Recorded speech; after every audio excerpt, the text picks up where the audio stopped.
డబ్బులు పెట్టి వదిలించుకోవడంలో న్యాయం లేదు. అది సాయం కాదు. పాప బతకాలి.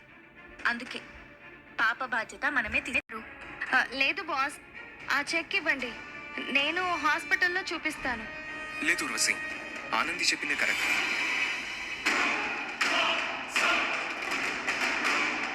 పాప పూర్తి బాధ్యత మనమే తీసుకుందాం. నువ్వు ఉర్వశి కంటే గొప్పగా ఆలోచించావు.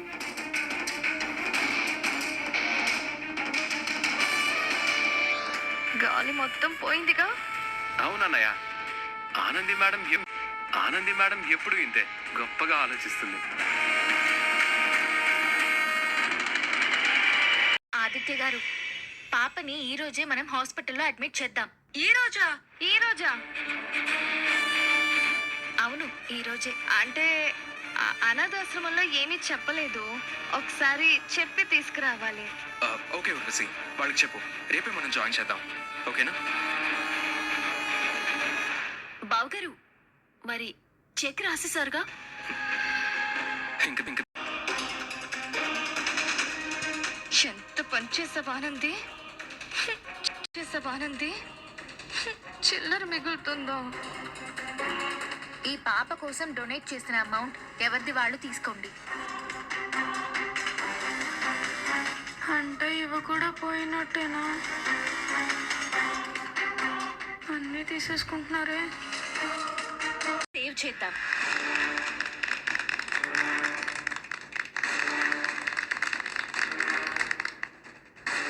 పాప, ఒక్క నిమిషం.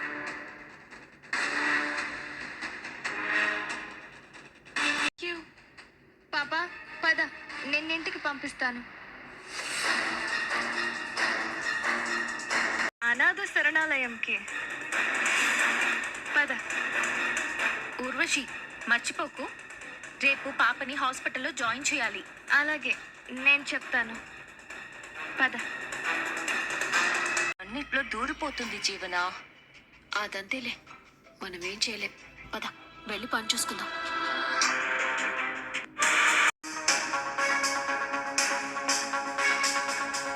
అడ్డు పెట్టుకుని ఇంప్రెషన్ కొట్టేయచ్చు అనుకుంటే మొదటికే మోసం వచ్చింది. ఇప్పుడు గాని నన్ను హాస్పిటల్ కి తీసుకెళ్తావా ఏంటి? తప్పదు కదా. ఏంటి తప్పేది? నేను ఒక్కరోజు యాక్టింగ్ కే వచ్చాను. అది కాదే, డబ్బులు పోయే చెక్కు పోయింది. నాకు బాధగానే ఉంది. నాకైతే ఏం సంబంధం లేదు. ఎందుకంటే నా యాక్టింగ్ పైసలు ఇవ్వు. 5,000. 5,000? పేమెంట్ ఓకే అయ్యాక కదా తీసుకొచ్చావు. పని జరగలేదు కదా. నా పని నేను చేశాను, డబ్బులు ఇవ్వు. లేదంటే పోయి అందరికీ నిజం చెప్పొస్తా. అరే, నువ్వే నన్ను తగులుకున్నావు. డబ్బులు తీ. ఒక 2,000 సరిపెట్టుకో. సరిపోదు. పోనీ 3? పోయి చెప్పాలా? 4? నేను పోయి చెప్పేస్తాను. ఆగాగు.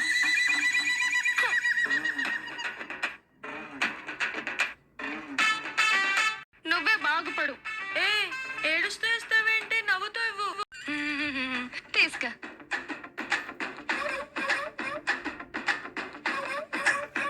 రేపు రెడీగా ఉండు. ఎక్కడికి? హాస్పిటల్ కి. నీకు నీ హాస్పిటల్ కి ఒక దండం. ఆగువే. అమ్మో, పెడుతూ ఉంటాడు, జాగ్రత్తగా ఉండాలి.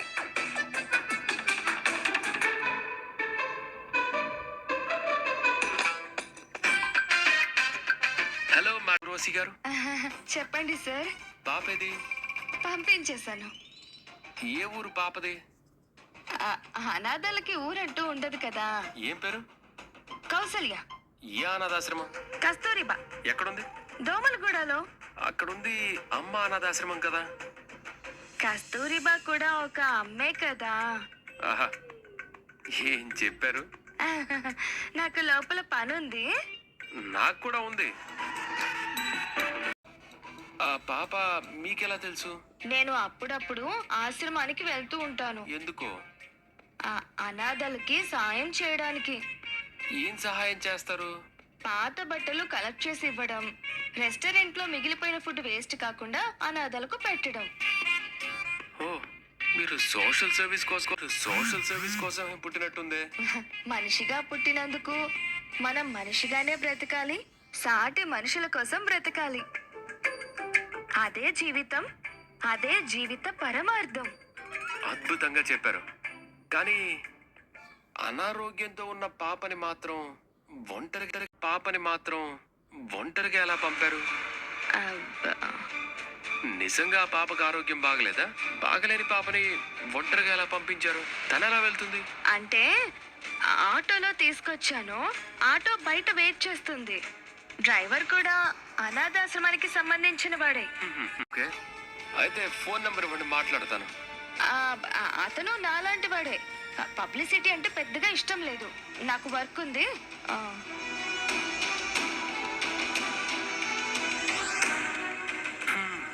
పబ్లిసిటీ ఇష్టం ఉండదా? లేదా ఏదైనా తప్పు జరుగుతుందా? ఈ మనిషి మాటలకి, ఈ మనిషి చేష్టలకి ఏమాత్రం సంబంధం లేదే. మేడం, ఈ డిజైన్స్ లో కొన్ని కరెక్షన్స్ ఉన్నాయి. అవి నేను నోట్ చేసి పెట్టాను. ఇంతకీ ఆ పేపర్స్ ఎక్కడ పెట్టాను? దాంట్లో పెట్టినట్టున్నాను.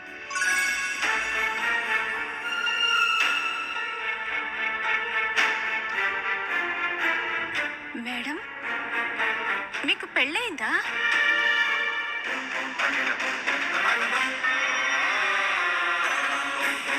తెలియదు మేడం. స్టిల్ బ్యాచిలరేట్ అనుకుంటున్నా. లేదు, నాకు పెళ్ళయింది. మీ హస్బెండ్ ఏం చేస్తుంటారు మేడం? అసలు మీ హస్బెండ్ ఎవరు మేడం?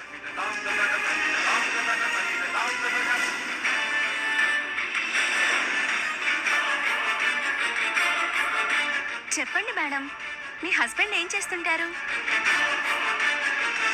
ఆదిత్య గురించి చెప్తుందా?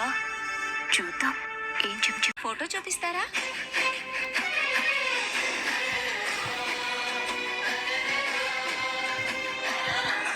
మీలాంటి లక్కీ పర్సన్ ని పెళ్లి చేసుకున్నా ఆ లక్కీ పర్సన్ ఎవరో నాకు చూడాలని ఉంది మేడం. ఇంకెవరే? మీ బాస్ ఆదిత్య అని చెప్తుందంటావా? ఆలోచిస్తుంది కదా. ఫోటో చూపించకపోయినా అట్లీస్ట్ పేరు చెప్పండి మేడం. చెప్పండి మేడం. సాఫ్ట్వేరా? కాదు, మా హస్బెండ్ బిజినెస్ చేస్తారు. ఏ బిజినెస్ చేస్తారు మేడం? తర్వాత చెప్తానులే స్వాతి. ఒకసారి మన ఆఫీస్కి తీసుకురండి మేడం. ఆయన ఫ్రీగా ఉన్నప్పుడు తీసుకొస్తానులే. మేడం, మీలాంటి పర్సన్కి హస్బెండ్ అంటే ఆయన ఎంతో గ్రేట్.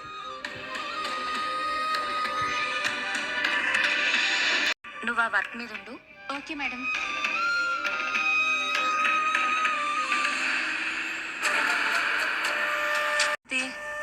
పద చెప్తాను. ఎంత తేలిక అబద్ధాలు చెప్తావనుకోలేదు. అబద్ధమా? స్వాతితో చెప్పావు కదా.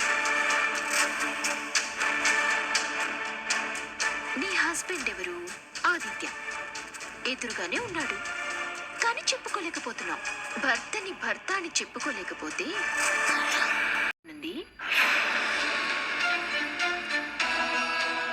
అప్పుడు అది కేవలం అలంకరణ మాత్రమే కదా.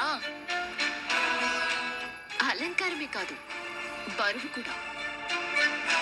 ఈ రోజు స్వాతి చూసింది, రేపు గీత చూస్తుంది. ఎంతమంది కనేలా అబద్ధాలు చెప్పుకుంటూ తిరుగుతావానంది. పైగా భర్త లేని ఆడదాని మెళ్ళో ఉన్న తాలికి విలువ ఉండదు. పోనీ నువ్వు నోరు తెరిచి చెప్పాలంటే నీ భర్త ఒప్పుకోడు, మీ అత్తయ్య గారు ఒప్పుకోడు. ఒక బంధాన్ని నువ్వెందుకు ఫీల్ అవ్వాలి? ఈ తాళిని నీ గుండెల మీద ఎందుకు మోయాలి? జీవన, ఇది ఆఫీస్ అయిపోయింది. లేదంటే నీకు చాలా గట్టిగా బుద్ధి చెప్పేదాన్ని. So what?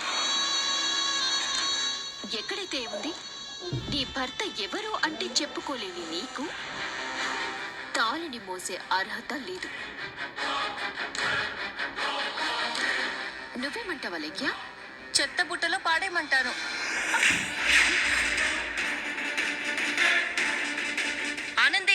గమ్మునుండు. చప్పుడు చేసినావంటే గమ్మునుండు, చావ గుడతా. మొగుణ్ణి మొగుళ్ళా చూడలేని నువ్వు నా మెళ్ళో తాళి గురించి మాట్లాడతావా? భర్తతో కాపురం చేయలేని నువ్వు నా తాళిని ఎగతాళి చేస్తావా? ఆనంది, ఏ నీకు చైతన్యకి మధ్య ఉన్న దూరం నాకు తెలియదు అనుకుంటున్నావా? అసలు కారణమేందో నాకెన్నడూ చైతన్య చెప్పలేదు, కానీ మీరైతే మొగుడు పిల్లల లెక్క లేరు. మొగుళ్ళ గురించి ఆలోచించని అమ్మ లెక్కలు తాళి గొప్పతనం గురించి చెప్పనికి తయారయ్యిరా? మాటలు మర్యాదగా రాకుంటే మూతులు పగలగొడతా. ఈ పొద్దు నేను నా భర్తకి దూరంగా ఉండొచ్చు, తన పేరు చెప్పుకోలేకపోవచ్చు, కానీ ఏదో ఒక పొద్దు ఆదిత్య గారే నా భర్త అని అందరికీ చెప్తా. కృష్ణానని నా భర్త నమ్ముతుండు, కానీ నేనేందో నాకు తెలుసు కదా. తొందరలోనే నా మీద పడ్డ నిందని చెరుపుకుంటా. నా తాళి విలువేందో, నా బంధం బలమేందో అందరికీ సమజ్ అయ్యేటట్టు చేస్తా. అమ్మా ఆనంది, ఏమైంది? ఏం లేదు సార్, వర్క్లో ఏదో డౌట్ వస్తే క్లారిటీ ఇస్తున్నాను. వెరీ గుడ్ అమ్మా. వర్క్లోనే కదమ్మా, దేంట్లో అయినా కన్ఫ్యూషన్ ఉండకూడదు. ఉంటే వెంటనే క్లారిటీ ఇచ్చేసేయాలి. Thank you sir. Carry on. విన్నారు కదా, ఇప్పుడు మీకు మస్తు క్లారిటీ వచ్చినట్టుంది. పోయి సరి చేసుకోండి. మళ్ళా మరొకసారి నా తాళి గురించి మాట్లాడితే ఇద్దరికీ తగులుతాయి. నన్ను కొడితే చూస్తూ ఊరుకుంటావే? ఊరుకోకపోతే నన్ను పీకుతుంది. అప్పుడు అత్తయ్య వస్తుంది, మ్యాటర్ ఏంటో తెలుస్తుంది. ఆవిడ కూడా నన్ను పీకుతుంది.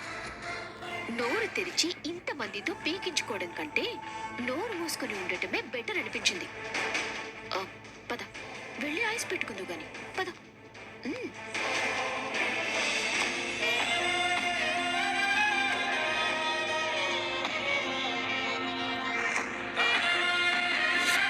నీ మెళ్ళో తాళింది కానుంది. భర్త లేని ఆడదాని మెళ్ళో ఉన్న తాలికి విలువంటదు.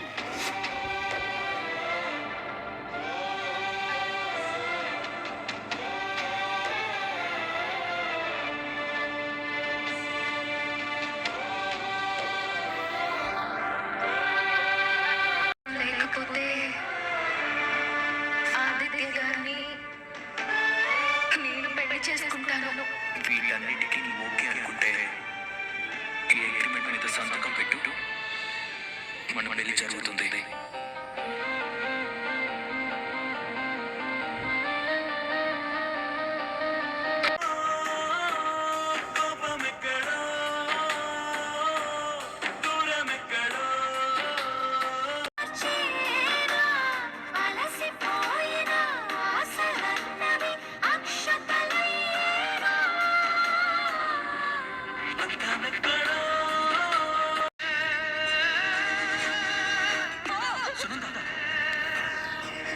నువ్వు ఒక స్వార్థపరురాలివి.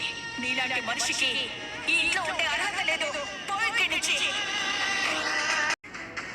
నువ్వే తప్పు చేయలేదని నిరూపించుకో. అప్పుడు ఇంకా మన మధ్య ఏ దూరము ఉండలేదు. నేను నిన్ను క్షమాపణ చెప్పి మన ఇంటికి తీసుకొని వెళ్తాను. ఎస్.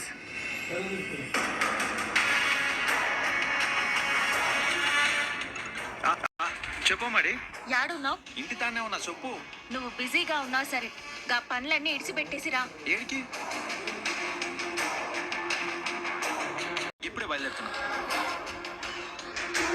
ఇద్దరి ప్రశ్నలకి సమాధానం చెప్పే రోజు వచ్చింది.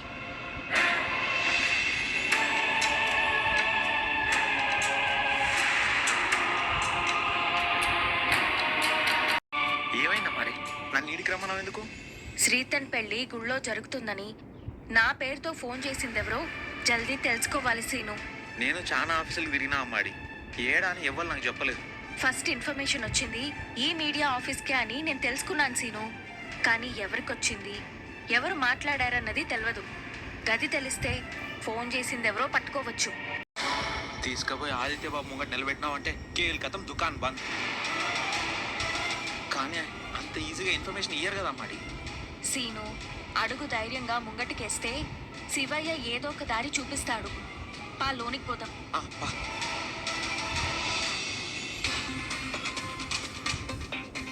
వీడు ఎవరిని అడగాలమ్మాడి? వీళ్ళందరికీ హెడ్ ఎవరో తెలుసుకుని వాళ్ళనే కలవాలి. మీరేంటి మా ఆఫీస్కి వచ్చారు? ఏంటి మేడం, నన్ను గుర్తుపట్టలేదా? నా పేరు కార్తీక్. మా చెల్లి మా బావ గొడవపడి విడాకులు తీసుకుంటానని కోర్టుకు వెళ్తే ఆ కేసు మీరే వాదించారు. కోర్టుకు వెళ్తే ఆ కేసు మీరే వాదించారు. భార్యాభర్తలు విడిపోకూడదని వాళ్ళని కలిపింది మీరే కదా మేడం? ఓ, రాధా వాళ్ళ అన్నయ్య మీరు? అవును మేడం. మీరు ఇక్కడేం చేస్తారు? నేను జర్నలిస్ట్ మేడం. అమ్మాడి, నీకు 3 గంటల సమయం దో చూపించుండు. మీరేంటి మేడం ఎలా వచ్చారు?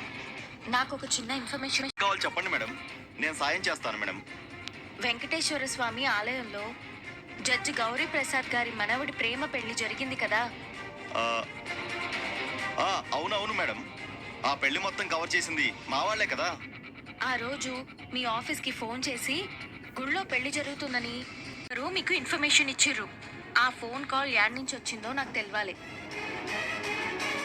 ఆ ఫోన్ కాల్ మాట్లాడిన పర్సన్ ఎవరో తెలిస్తే ఆ ఫోన్ ఎవరు చేసిరో కూడా తెలుస్తుంది.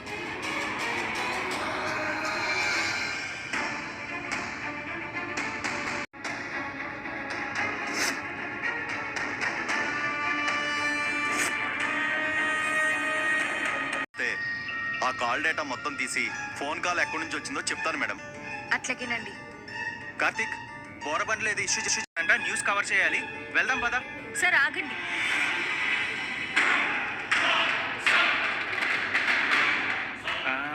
మేడం, మీరు లాయర్ ఆనంది కదా? అవును. మీరేంటి మేడం ఇక్కడికి వచ్చారు? మొన్న శ్రీరామనవమికి వచ్చారు కదా. అవును మేడం. మిమ్మల్ని జీవన కలిసింది కదా. అలాంటివి ఏమైనా ఉంటే నాకు చెప్పండి. అలాంటివే లేవు కానీ దయచేసి మీరు వెళ్ళండి. చెప్పండి, మీరెందుకు జీవన్ని కలిసిరు? జీవన్ ఎవరండి? సునంద గారి రెండో కోడలు. మేము జర్నలిస్టులం కదా మేడం, రోజు ఎంతో మందితో మాట్లాడుతూ ఉంటాం. అందరినీ గుర్తు పెట్టుకోలేము. రెడీగా ఉండు, నేను ఇప్పుడే వస్తాను.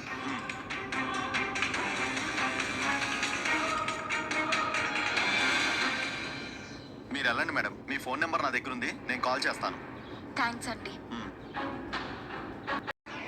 పిలిచారంట. అవును రుసి, బయలుదేరదాం మనం. ఎక్కడికి బాస్? హాస్పిటల్కి. ఎందుకు బాస్? ఎవరికి ఏమైంది? ఎవరికి ఏమైందంటావేంటి? నిన్న ఒక పాపని తీసుకొచ్చావు కదా, తనకేదో హెల్త్ ప్రాబ్లం ఉందన్నావు. తనని మనమే హాస్పిటల్లో జాయిన్ చేపించి ట్రీట్మెంట్ చేపిద్దామన్నాను కదా. ఇప్పుడు ఆ పాప యాడుందో చెప్తే మనం తనని పికప్ చేసుకుని అట్నుంచుట్టే హాస్పిటల్కి పోదాం. చెప్పు రుసి, ఎక్కడ పికప్ చేసుకోవాలి పాపని?